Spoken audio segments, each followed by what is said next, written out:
तो नमस्कार, कैसे हैं आप सब। एक बार फिर से आप सभी का स्वागत करता हूं आपके अपने फेवरेट यूट्यूब चैनल लक्ष्य अकेडमी पर।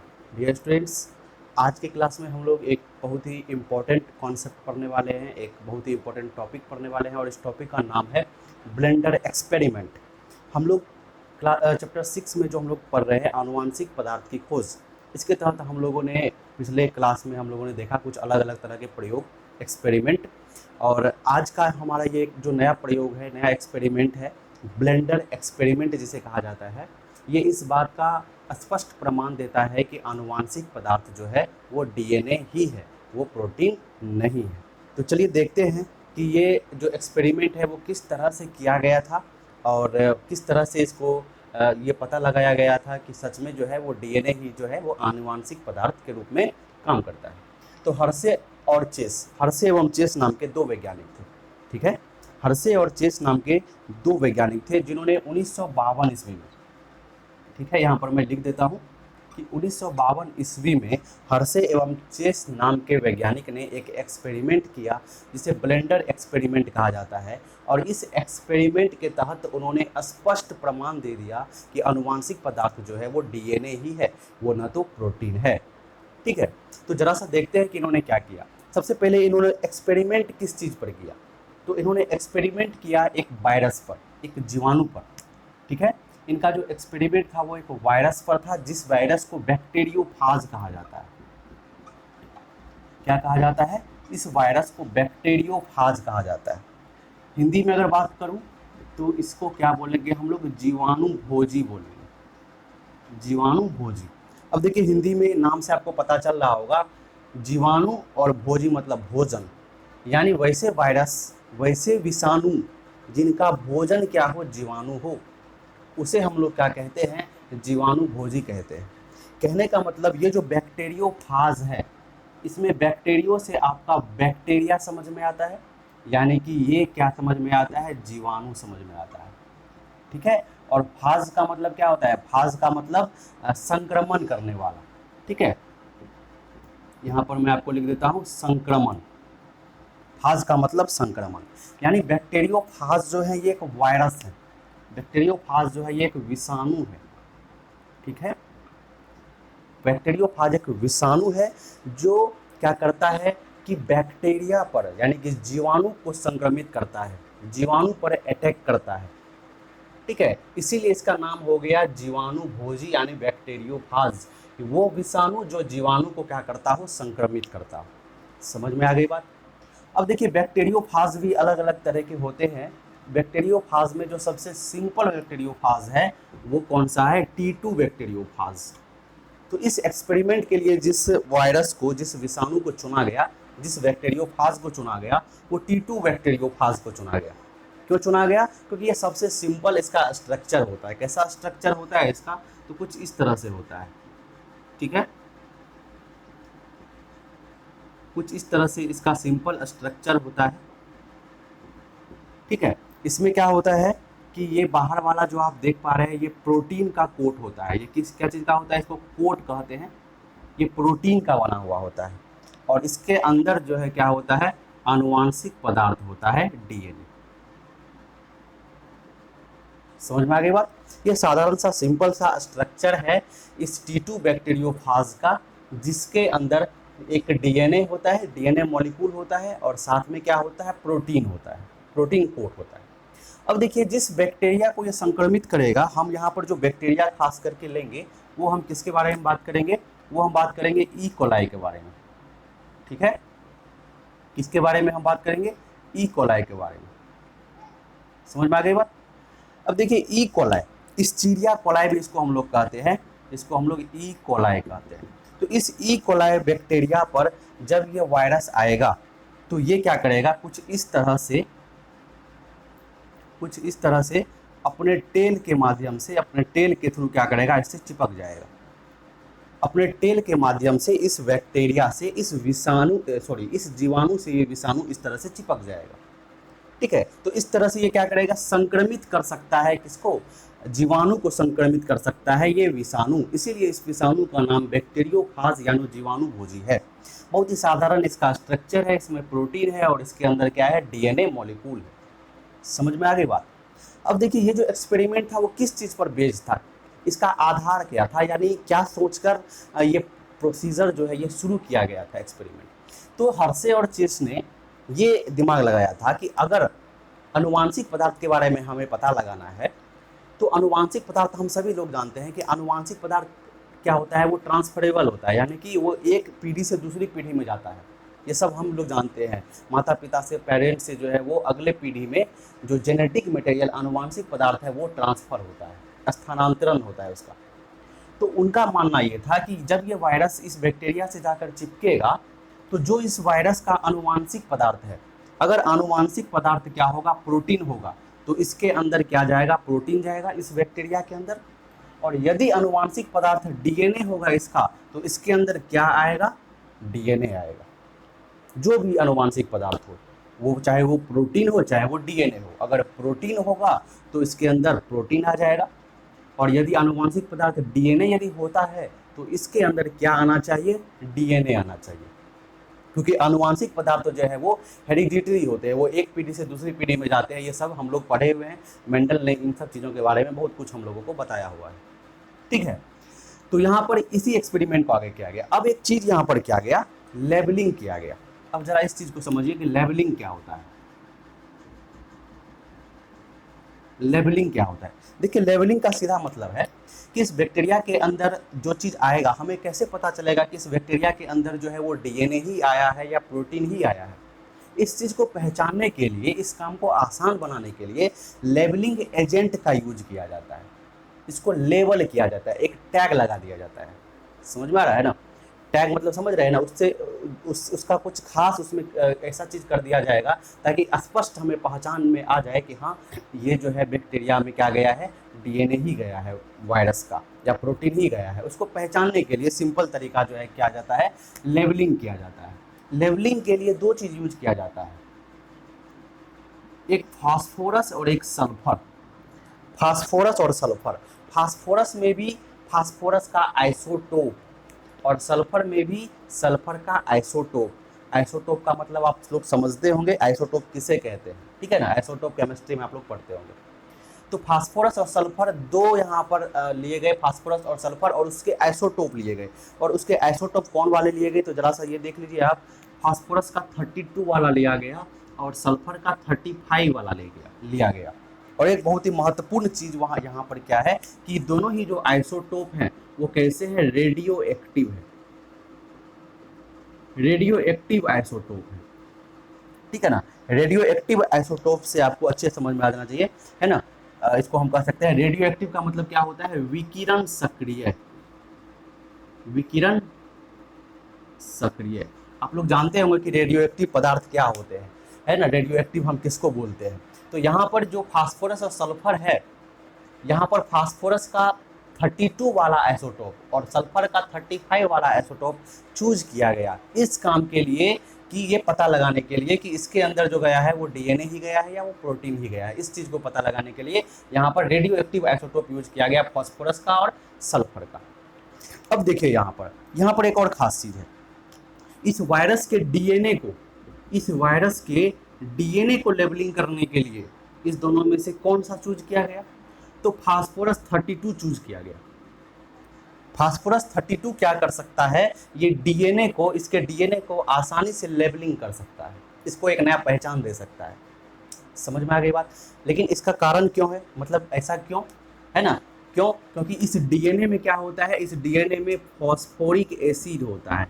आप लोगों को मैंने बताया था, जब डीएनए की संरचना को हम लोग देखते हैं तो वहाँ से पता चलता है कि डीएनए में क्या क्या चीज़ होता है। डीएनए क्या है, एक न्यूक्लिक अम्ल है। न्यूक्लिक अम्ल किससे किससे मिलकर बना होता है, वो क्षार से बने होते हैं, वो फॉस्फोरिक अम्ल से बने होते हैं, और राइबोज, डीऑक्सीराइबोज शुगर से, शर्करा से बने होते हैं। तो यहाँ पर फॉस्फोरिक अम्ल है ना, H3PO4, यानी कि यहाँ पर क्या पाया जाता है, फॉस्फोरस डीएनए में पाया जाता है। इसीलिए डीएनए को ये फास्फोरस 32 का आइसोटोप क्या कर सकता है, इसको रेडियो एक्टिव बना सकता है, डीएनए को रेडियो एक्टिव बना सकता है। फास्फोरस 32 यानी क्या कर सकता है, डीएनए को लेबलिंग कर सकता है। समझ में आ गई बात, क्यों हमने 32 ही लिया आइसोटोप फास्फोरस वाला डीएनए को लेबलिंग करने के लिए। और जब प्रोटीन को लेबलिंग करने की बात आएगी, जब प्रोटीन को लेबलिंग करने की बात आएगी तो इसको लेबलिंग कौन करेगा, S35 इसको लेबलिंग करेगा। अब आप कहेंगे ऐसा क्यों, क्योंकि प्रोटीन किससे बने होते हैं, अमीनो एसिड से बने होते हैं, अमीनो अम्ल से बने होते हैं। और बहुत सारे अमीनो अम्ल ऐसे पाए जा सकते हैं, बहुत सारे तो नहीं कह सकते हैं, लेकिन कुछ अमीनो अम्ल ऐसे पाए जाते हैं जिसमें क्या मौजूद होता है, सल्फर मौजूद होता है। इसीलिए सल्फर S35 जो ये रेडियो एक्टिव आइसोटोप है वो प्रोटीन को लेबलिंग करेगा, यानी प्रोटीन को क्या बना देगा, रेडियो एक्टिव बना देगा, प्रोटीन को रेडियो एक्टिव बना देगा। और ये P32 क्या करेगा, ये डीएनए को क्या कर सकता है, रेडियो एक्टिव बना सकता है, रेडियो एक्टिव बना सकता है। समझ में आ गई बात, सिंपल सी बात है। अब ये इस डीएनए और प्रोटीन को रेडियो एक्टिव करने के लिए क्या किया जाना चाहिए, तो इसके लिए सिंपल सा चीज़ क्या किया गया, इस तरह से कल्चर मीडियम लिया गया। कल्चर मीडियम समझते हैं ना, कल्चर मीडियम वो एक ऐसा माध्यम होता है लैब में जो हम लोग आर्टिफिशियली क्या कर सकते हैं, खुद से क्या कर सकते हैं, किसी भी चीज़ को ग्रो करा सकते हैं। तो यहाँ पर क्या किया गया, सिंपल सी बात है कि यहाँ पर एक सॉल्यूशन लिया गया, इस तरह से 2 टेस्ट ट्यूब लिया गया या कल्चर मीडियम कह सकते हैं, ये लिया गया। और इसमें क्या डाला गया, तो इसमें बैक्टीरियोफाज इस ई कोलाई को डाल दिया गया। इसके अंदर किसको डाल दिया गया, ई कोलाई, इसके अंदर बहुत सारे ई कोलाई को डाल दिया गया इस तरह से, ठीक है। और इसके अंदर भी क्या किया गया, ई कोलाई को डाल दिया गया इस तरह से, ठीक है। अब क्या हो गया यहाँ पर कि एक कल्चर मीडियम के अंदर P32 रखा गया और एक कल्चर मीडियम के अंदर S35 रखा गया, ठीक है। अब क्या किया गया, इसमें इधर से वायरस डाला गया, ठीक है, वायरस इधर से इसमें डाला गया। समझ में आ गई बात। तो जैसे ही वायरस इसमें जाएगा वो क्या करेगा, इस जीवाणु को, ठीक है, इस जीवाणु को संक्रमित करेगा। और फाइनली जब यहाँ से क्या होगा कि नया यहाँ से विषाणु निकलेगा, जब यहाँ से नया विषाणु निकलेगा तो वो एक अलग तरह का विषाणु निकलेगा, मैंने आपको क्या बताया कि इस रेडियो एक्टिव कैसे किया जाएगा। तो एक कल्चर मीडियम लेंगे, उस कल्चर मीडियम में हम P32 रखेंगे और कुछ इस बैक्टीरिया को रख देंगे, इस जीवाणु को रख देंगे, ई कोलाई को। उसी तरह दूसरे वाले लेंगे, उसमें भी क्या करेंगे, कुछ बैक्टीरिया को रख देंगे, ई कोलाई को, और उसमें एक कल्चर मीडियम तैयार कर लेंगे, उसमें S35 रख देंगे। क्या करेंगे, बाहर से जो है कुछ यहाँ पर बैक्टीरियोफाइज वायरस इसमें डालेंगे, इसमें भी डालेंगे। अब ये नीचे जाएगा, इसको संक्रमित करेगा और यहाँ से क्या होगा, कुछ नए वायरस पार्टिकल्स, है ना, कुछ नए क्या होंगे, यहाँ पर बैक्टीरियोफाज बनेंगे।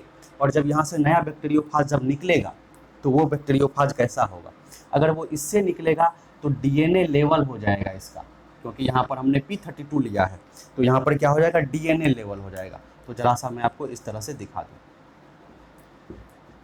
ठीक है। यहाँ पर क्या हो गया, डीएनए लेवल हो गया। तो मैं जरा सा इसको इस कलर में यूज कर लेता हूँ। तो यहाँ पर क्या हो गया कि ये P32 वाला आपको ये वायरस मिल रहा है जिसका डीएनए क्या हो चुका है, लेवल हो चुका है। और यहाँ से जो आपका निकलेगा वो किस तरह से निकलेगा, तो यहाँ पर जो है प्रोटीन लेवल हो चुका है, ठीक है। यहाँ से क्या हो चुका है कि प्रोटीन लेवल हो चुका है। समझ में आ गई बात। यहाँ पर जो मैं ब्लू कलर यूज कर रहा हूँ, ब्लू कलर से आप, इस कलर से आप क्या समझेंगे कि ये रेडियो एक्टिव आपको दिखा रहा है। तो यहाँ पर क्या आपको दिख रहा है कि P32 आपको इस वायरस का, इस बैक्टीरियोफाज का क्या लेवल हो चुका है, किस चीज़ को हमने रेडियो एक्टिव कर दिया है, तो यहाँ पर डीएनए को कर दिया है और यहाँ पर हमने प्रोटीन को रेडियो एक्टिव कर दिया है, ठीक है। तो चलिए यहाँ पर सारा प्रोसेस हो चुका है हमारे पास। अब क्या है, बहुत सारे P32 वाले यहाँ पर बैक्टीरियोफाज हैं, जीवाणुभोजी हैं। यहाँ पर S35 वाला हमारा क्या, यहाँ पर क्या है, S35 वाला बैक्टीरियोफाज है, यानी कि जीवाणुभोजी है। अब इसको और इसको हम क्या करेंगे, अब नए वायरस, नए जीवाणु से नए बैक्टीरिया पर अटैक करेंगे। अगर बैक्टीरिया क्या हो जाए, रेडियो एक्टिव हो जाए, ठीक है। चलिए वो देखते हैं आगे किस तरह से होगा सारा प्रोसेस। तो इसको और इसको लेकर हम लोग अपने काम को आगे बढ़ाएंगे। यहाँ तक आई होप आपको हर एक चीज़ समझ में आ गई होगी। चलिए आगे चलते हैं और एक्सपेरिमेंट को देखते हैं। अब देखिए यहाँ पर अच्छे से आपको समझना है कि हमने क्या किया था कि रेडियो एक्टिव हमने जीवाणु भोजी यानी बैक्टीरियोफाज तैयार कर लिया। एक ऐसा जिसमें क्या रेडियो एक्टिव था, डीएनए, और एक ऐसा जिसमें क्या रेडियो एक्टिव था, जिसमें प्रोटीन रेडियो एक्टिव था, वायरस का। अब देखिए अब क्या किया जाएगा, उस रेडियो एक्टिव बैक्टीरियोफाज को 3 चरण से गुजारना पड़ेगा: संक्रमण, अनावरण और अपकेंद्रण, इन्फेक्शन, ब्लेंडिंग और सेंट्रीफ्यूगेशन। तो चलिए देखते हैं जरा सा कि किस तरह से यहाँ पर काम होगा। तो हम यहाँ पर क्या कर लेते हैं, चलिए यहाँ पर हमने क्या कर लिया, यहाँ पर एक ई कोलाई बैक्टीरिया लिया और इधर भी हमने क्या कर लिया, एक ई कोलाई बैक्टीरिया लिया। ठीक है, एक कल्चर मीडियम हमने लिया। असल में क्या कर रहे हैं यहाँ पर, हम कहाँ पर करवा रहे हैं, एक कल्चर मीडियम ले रहे हैं। समझिएगा कुछ इस तरह से, यहाँ पर एक कल्चर मीडियम है, सॉल्यूशन है यहाँ पर किसी चीज़ का, कल्चर मीडियम है। इस कल्चर मीडियम में हमने क्या किया, बहुत सारे ई कोलाई डाल दिए।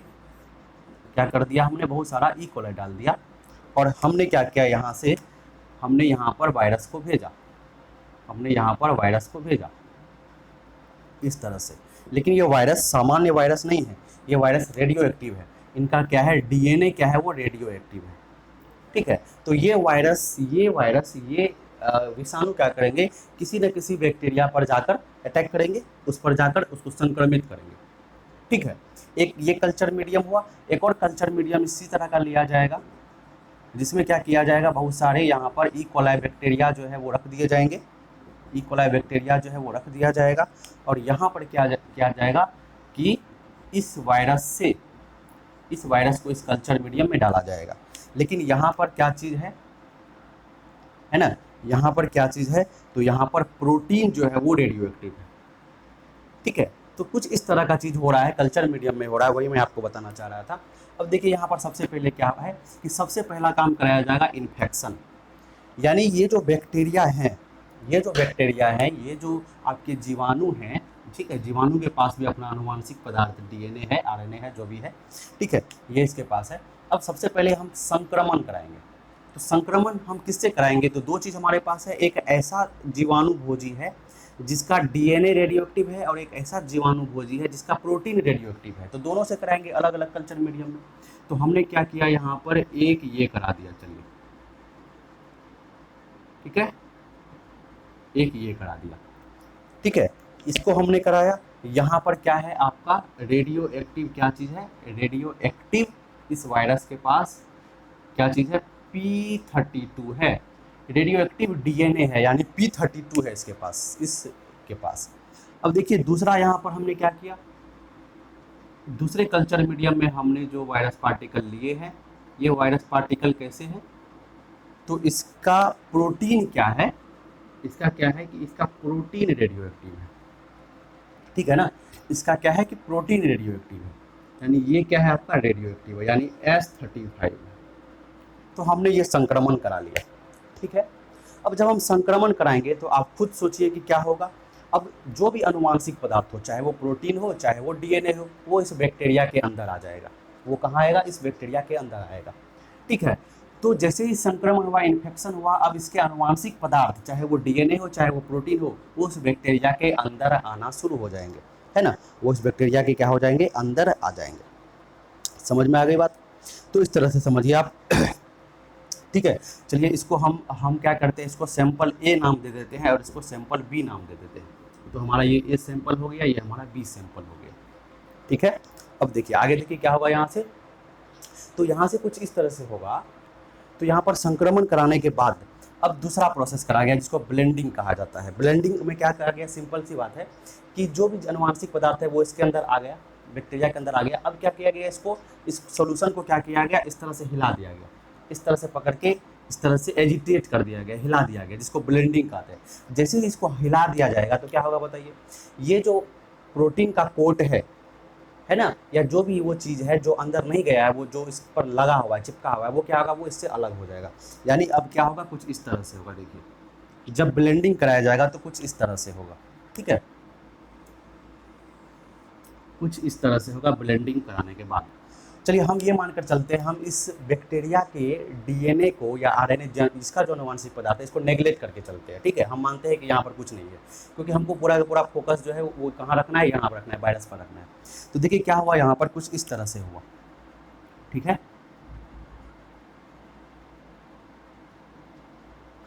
ये अलग हो गया यहाँ पर, और यहाँ पर ये इस तरह से क्या हो गया, अलग हो गया। ठीक है, ये क्या हो चुके हैं, ये इस बैक्टीरिया से अलग हो चुके हैं। और इनका जो भी जेनेटिक मटेरियल था वो इसके अंदर आ चुका है। इसका जो भी जेनेटिक मटेरियल था वो क्या हो चुका है, इसके अंदर आ चुका है। ठीक है, ठीक है, यहाँ पर कुछ इस तरह से समझ में आ गई बात। यहाँ पर देखिए ये वाला जो है इसके अंदर आया है और यहाँ पर ये वाला इसके अंदर आया है, क्योंकि हम सब जानते हैं कि आनुवांशिक पदार्थ तो डीएनए ही है। तो डीएनए ही क्या जाएगा, वो अगले बैक्टीरिया में जाएगा, डीएनए ही जाएगा। ये प्रोटीन का जो कोट है वो बाहर आ जाएगा, डीएनए इसके अंदर आ जाएगा, डीएनए इसके अंदर आ जाएगा। समझ में आ गई बात, ये हम सभी जानते हैं। ठीक है, और ये क्या हो गया, ये प्रोटीन कोट यहाँ से अलग हो गया। ये सेकेंड प्रोसेस हो गया, जिसको ब्लेंडिंग कहते हैं। थर्ड प्रोसेस में सेंट्रीफ्यूगेशन कराया गया। सेंट्रीफ्यूगेशन का मतलब आप समझते हैं क्या होता है। सेंट्रीफ्यूगेशन का मतलब है कि एक इस तरह का एक मिक्सी है, इस तरह का कोई चीज़ है, और इसको हमने क्या कर दिया, इस तरह से पूरे गोल गोल जो है चक्कर लगा दिया। तो गोल गोल चक्कर लगवा देंगे यदि हम, सेंट्रीफ्यूगेशन कर देंगे, अपकेंद्रण कर देंगे, तो ये जो वायरस का पार्टिकल है जो इसके अंदर नहीं गया वो बिल्कुल अलग हो जाएगा और ये बिल्कुल अलग हो जाएगा। मतलब ये दोनों आपस में एक दूसरे से और दूर हो जाएंगे। तो कुछ इस तरह से हो जाएगा। जब थर्ड प्रोसेस होगा आपका तो कुछ इस तरह से हो जाएगा। देखिए कल्चर मीडियम में कुछ इस तरह से हो जाएगा। कैसा हो जाएगा, जरा सा यहाँ देखिए, ठीक है, कुछ इस तरह का होगा। एक तरफ क्या आ जाएंगे, एक तरफ चला जाएगा आपका कोट प्रोटीन का और एक तरफ आ जाएगा आपका बैक्टीरिया। समझ में आ गई बात, एक तरफ कोट चला जाएगा, एक तरफ बैक्टीरिया आ जाएगा। तो कुछ इस तरह से हो रहा है।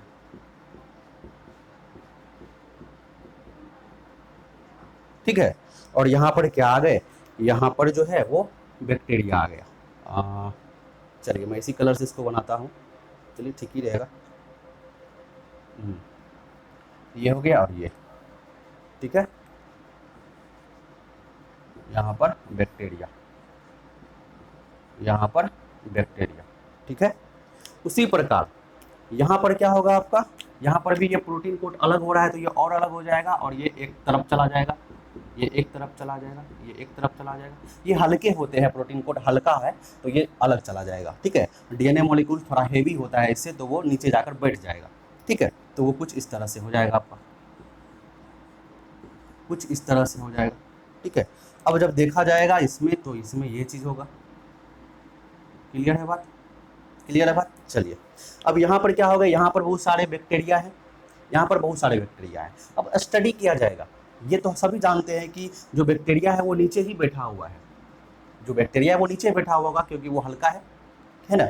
अब देखिए स्टडी किया जाएगा। तो जब स्टडी किया गया दोनों ही कल्चर मीडियम का सेंट्रीफ्यूगेशन कराने के बाद, इसके बाद तो पता चला कि यहाँ पर ये जो नीचे वाला जो यहाँ पर हमें दिख रहा है, यहाँ पर ये क्या है, ये रेडियो एक्टिव होगा या नहीं होगा, बताइए, ये रेडियो एक्टिव होगा या नहीं होगा।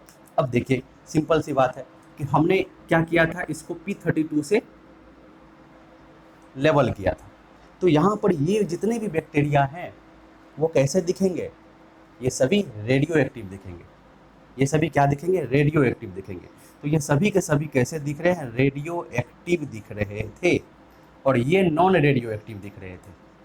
और जब इसमें देखा गया तो ऊपर वाला क्या दिख रहा था, रेडियो एक्टिव दिख रहा था, और नीचे वाले क्या दिख रहे थे, नॉन रेडियो एक्टिव दिख रहे थे, नॉन रेडियो एक्टिव दिख रहे थे। अब इस बात को यहाँ से कंक्लूजन क्या निकल रहा है, इसको समझिएगा अच्छे से। देखिए हमने यहाँ पर क्या किया था कि प्रोटीन को के कोट को लेबलिंग किया था और यहाँ पर हमने डीएनए को लेबलिंग किया था। तो जिस कल्चर मीडियम में हमने वैसे वायरस को डाला जिसका डीएनए लेवल है ना, उसके जो बैक्टीरिया है वो क्या हो गए, रेडियो एक्टिव हो गए, क्योंकि नीचे क्या है, बैक्टीरिया है। तो नीचे जब स्टडी किया गया तो ये सभी के सभी क्या दिखे हमको, सभी के सभी हमको रेडियो एक्टिव दिखे। इसका मतलब है कि इस वायरस का जो डीएनए है जो रेडियो एक्टिव था, हमने रेडियो एक्टिव किया हुआ था, वो सभी के सभी इस बैक्टीरिया के अंदर आ गए हैं। इसलिए ये बैक्टीरिया कैसा हो गया, सभी बैक्टीरिया रेडियो एक्टिव हो गए। समझ में आ गई बात। और जब इस वाले को देखा गया तो क्या पता चला कि यहाँ पर क्या देखा गया, नीचे वाले को पता है कि नीचे में बैक्टीरिया है, यहाँ जब देखा गया तो यहाँ नॉन रेडियो एक्टिव है। लेकिन जब ऊपर देखा गया तो पता चला कि यहाँ पर रेडियो एक्टिव दिख रहा है हमें। और हम सभी जानते हैं कि ऊपर में वायरस पार्टिकल है, नीचे में क्या है, जीवाणु है। ठीक है, तो यहाँ पर ये क्या दिख रहा है, रेडियो एक्टिव दिख रहा है ऊपर में, यानी जो वायरस पार्टिकल है वो रेडियो एक्टिव है। कहने का मतलब ये जो हमने S35 से लेवल किया था प्रोटीन के कोट को, ये यहाँ पर नहीं गया है, ये यहाँ पर नहीं गया है ना। यहाँ पर जो डीएनए गया है वो नॉन रेडियो एक्टिव था, है ना। यहाँ पर तो डीएनए को हमने रेडियो एक्टिव नहीं बनाया था, इसलिए ये सभी के सभी जो बैक्टीरिया है वो नॉन रेडियो एक्टिव है। इसका कंक्लूजन ये है, इसका मतलब ये है कि यहाँ पर प्रोटीन कोट जो है, जो रेडियो एक्टिव थे वो अलग हो गए हैं, वो इस बैक्टीरिया में नहीं गए हैं, इसलिए सारे के सारे बैक्टीरिया नॉन रेडियो एक्टिव हैं। ये रेडियो एक्टिव नहीं हो सके क्योंकि यहाँ पर प्रोटीन रेडियो एक्टिव था, डीएनए रेडियो एक्टिव नहीं था। समझ में आ गई बात। यहाँ पर तो गया तो डीएनए ही अभी भी, यहाँ पर ऐसा नहीं है कि प्रोटीन चला गया, गया तो डीएनए ही बैक्टीरिया के अंदर, लेकिन बैक्टीरिया रेडियो एक्टिव नहीं बन सका क्योंकि डीएनए को रेडियो एक्टिव यहाँ पर नहीं किया गया था, यहाँ प्रोटीन को रेडियो एक्टिव किया गया था। तो इसीलिए रेडियो एक्टिविटी हमें यहाँ पर ऊपर में दिखी, नीचे में नहीं दिखा। उसी तरह यहाँ पर क्या दिखा हमें, यहाँ पर हमें नीचे में रेडियो एक्टिविटी दिखा। क्यों? क्योंकि हमने यहाँ पर डीएनए को रेडियो एक्टिव बनाया था और डीएनए ही उस बैक्टीरिया में चला गया उसके अंदर, इसीलिए ये सारे के सारे जो बैक्टीरिया हैं वो कैसे दिख रहे हैं, वो रेडियो एक्टिव दिख रहे हैं। सारे के सारे बैक्टीरिया रेडियो एक्टिव दिख रहे हैं। यहाँ से साफ पता चल गया कि हर्शे और चेस ने इस बात से, इस एक्सपेरिमेंट से ये कंफर्म कर दिया कि डीएनए ही वो पदार्थ है, रेडियो एक्टिव है। मतलब यहाँ पर P32 दिख रहा है, ठीक है ना, और यहाँ पर S35 दिख रहा है, यानी डीएनए ही वो पदार्थ है जो एक पीढ़ी से दूसरी पीढ़ी में जा सकता है। आखिरकार डीएनए ही क्या है, एक आनुवांशिक पदार्थ है। कि डीएनए जो है यही क्या है, आनुवांशिक पदार्थ है, आनुवांशिक पदार्थ है। और ये जो एक्सपेरिमेंट था, ये एक ऐसा एक्सपेरिमेंट था जिसको किसी साइंटिस्ट ने मना नहीं किया, या कोई सी साइंटिस्ट ने इसमें डीमेरिट नहीं खोज पाया, है ना। इस बात को कंफर्म कर दिया इन्होंने 100% प्रूफ के साथ कि डीएनए ही क्या है, आनुवांशिक पदार्थ है। और यहाँ से हमारा आनुवांशिक पदार्थ का खोज जो चल रहा था, वो जो डिबेट लंबा चल रहा था, वो ख़त्म हो गया और हमारा सॉल्यूशन अब सामने था कि डीएनए ही क्या है, जेनेटिक मटेरियल है, प्रोटीन जेनेटिक मटेरियल नहीं है। इस बात यहाँ से ये भी पता चल जाता है कि प्रोटीन जेनेटिक मटेरियल नहीं है क्योंकि प्रोटीन बैक्टीरिया के अंदर नहीं गए हैं, क्योंकि ये अलग से रेडियो एक्टिव है, इधर दिख रहे हैं। तो प्रोटीन नहीं गया है, डीएनए ही गया है। यहाँ से भी ये बात का पता चल गया कि प्रोटीन आनुवांशिक पदार्थ नहीं है, डीएनए ही आनुवांशिक पदार्थ। चलिए, आई होप आपको ये वीडियो बहुत अच्छे से समझ में आया होगा। अगर पसंद आया होगा तो वीडियो को लाइक कीजिएगा, चैनल को सब्सक्राइब कीजिएगा और अपने दोस्तों के पास शेयर जरूर कीजिएगा। नए वीडियो में मिलेंगे एक नए कॉन्सेप्ट के साथ।